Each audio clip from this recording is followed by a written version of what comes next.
একটি ভুয়া খবর প্রকাশিত হয়েছে, নতুন কারিকুলাম বাতিল। নতুন কারিকুলাম পুরোপুরিভাবে বাতিল করা এখনো সম্ভব না, কারণ একটি কারিকুলাম বাতিল করে নতুন বই তৈরি করতে হবে, তারপর পড়াতে হবে। তো এটা হয়তোবা বাতিল হতে পারে, কিন্তু এখনই সম্ভব না। কারণ হচ্ছে নতুন বই তৈরি করার আগে কোনো আগের বই বাতিল করা যায় না, বা এটা পরীক্ষা কার্যক্রমে হয়তোবা একটু চেঞ্জ আনতে পারে, যে হয়তোবা এখন যেভাবে মূল্যায়ন হচ্ছে মূল্যায়নটা না করে নতুন ভাবে তোমাদের বই তৈরি করা হতে পারে। তো এখন যে খবরটি প্রকাশ হয়েছে সেটি ভুয়া ছিল, যে অনেকে আমার কাছে জিজ্ঞেস করতেছিলে যে নতুন কারিকুলাম আসলে বাতিল হয়েছে কিনা। যমুনা টিভি থেকে একটা নিউজ খুব ভাইরাল হয়ে গেছিল, কিন্তু আসলে পরে তারাও সেটা সংশোধন করেছে, নতুন কারিকুলাম আসলে বাতিল হয়নি। এটা প্রশিক্ষণ এবং সংশোধন স্থগিত করা হয়েছে। আমি যদি তোমাদেরকে পুরো খবরটি একটু পড়ে শোনাই, এখানে বলা আছে নতুন শিক্ষাক্রম বাতিল নয়, বরং এর অধীনে কর্মশালা, প্রশিক্ষণ, পরিমার্জন ও সংশোধন কাজ স্থগিত করেছে জাতীয় শিক্ষাক্রম ও পাঠ্যপুস্তক বোর্ড এনসিটিবি। তার মানে হচ্ছে নতুন কারিকুলামের আন্ডারে যে স্যারদের যে ট্রেনিং দেওয়া হতো স্যারদের, এবং নতুন কারিকুলামে যে কিছু জায়গায় ভুল ছিল সেগুলো কিভাবে সংশোধন করা যেত, সেগুলোর যে কার্যক্রম বা পরিমার্জন বইয়ের, সেগুলো আসলে স্থগিত করা হয়েছে। এই কথাই এনসিটিভি যে চেয়ারম্যান প্রফেসর মোহাম্মদ ফরহাদুল ইসলাম ডেলি ক্যাম্পাসকে জানায়। আচ্ছা, বিষয়টি নিয়ে জানতে চাওয়া হয় মাধ্যমিক ও শিক্ষা অধিদপ্তরের মাওসী স্কিম শাখার পরিচালক অধ্যাপক সৈয়দ মাহফুজ আলীর সাথে।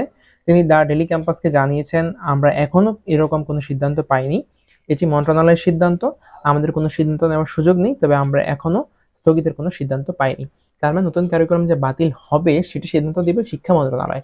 এনসিটিভি কখনোই শিক্ষাক্রম বাতিল করতে পারে না।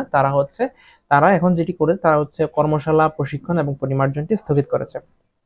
তবে তোমরা যেটি খেয়াল রাখবে যে ষষ্ঠ থেকে নবম শ্রেণী পর্যন্ত যে শিক্ষাক্রমটি রয়েছে এখন বর্তমানে, সেটি হয়তো খুব অদূর ভবিষ্যতে খুব শীঘ্রই এটি চেঞ্জ হবে। আগামী বছর নতুন বই যখন আসবে, নতুন এই কারিকুলামটা তো থাকবে না, নতুন একটি কারিকুলাম করা হবে, তবে এটি এখনই না। কারণ যেহেতু এখন বছরের মাঝামাঝি সময়, তোমাদের যে অর্ধবার্ষিক বা ষান্মাসিক সামষ্টিক মূল্যায়ন আছে, এই মূল্যায়ন প্রক্রিয়া হয়তো বা চেঞ্জ আসতে পারে। এখন যেভাবে মূল্যায়ন হচ্ছে, একেবারে সব স্কুলে একই প্রশ্ন পরীক্ষা হচ্ছে, এই এই যে প্রশ্নের প্যাটার্ন, এই প্রশ্নের প্যাটার্ন হয়তো বা চেঞ্জ আসতে পারে। তো এইটা করে তারপর যেটি হতে পারে যে পরবর্তী বছর থেকে নতুন বই আসতে পারে। তো এখনই কোনো বই বাতিল হবে না। তোমরা অনেকেই বই ছিঁড়ে ফেলতেছো, বই এখনই ছিঁড়ে ফেলার কোনো কারণ নাই। তোমাদের এখন নতুন করে বই দেওয়ার সম্ভাবনা না, দেশের যে পরিস্থিতি সেই হিসাবে তোমাদের আগামী বছর থেকে হবে। তোমরা এখনই তোমাদের যে বইটি আছে বা যেই পরীক্ষাগুলো হয়েছে সেগুলো বাদে যেই পরীক্ষাগুলো আছে সেগুলো নতুন ভাবে হয়তো বা হতে পারে। তো এই হচ্ছে আমাদের থেকে নির্দেশনা, বা আমরা যেটা জানতে পেরেছি এটা সত্যতা, যে এখানে যে খবরটি এসেছে এটা দৈনিক শিক্ষা একই খবর প্রকাশ করেছে, নতুন শিক্ষাক্রমের সব কাজ স্থগিত করেছে এনসিটিভি। আসলে কাজ স্থগিত করেছে, হ্যাঁ, নতুন শিক্ষাক্রমটি বাতিল করেনি, শিক্ষাক্রমের আন্ডারে যে কাজটি সেটি স্থগিত করেছে।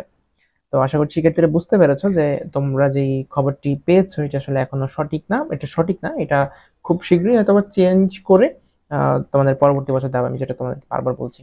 ঠিক আছে বন্ধুরা, যারা আমার চ্যানেলটি এখন সাবস্ক্রাইব করেন, চ্যানেলটি সাবস্ক্রাইব করে দাও। খুব শীঘ্রই আমাদের চ্যানেলে ভিডিও আসছে তোমাদের শিক্ষা প্রতিষ্ঠান বন্ধ কি খোলা, এটা নিয়ে যে অনেক দ্বিধাদ্বন্দ্ব চলছে, একবার বলছে বন্ধ, একবার বলছে খোলা, এটা নিয়ে আমরা একটা ভিডিও দিব। তোমরা আশা করছি আমাদের চ্যানেলটিকে সাবস্ক্রাইব করে রাখবে।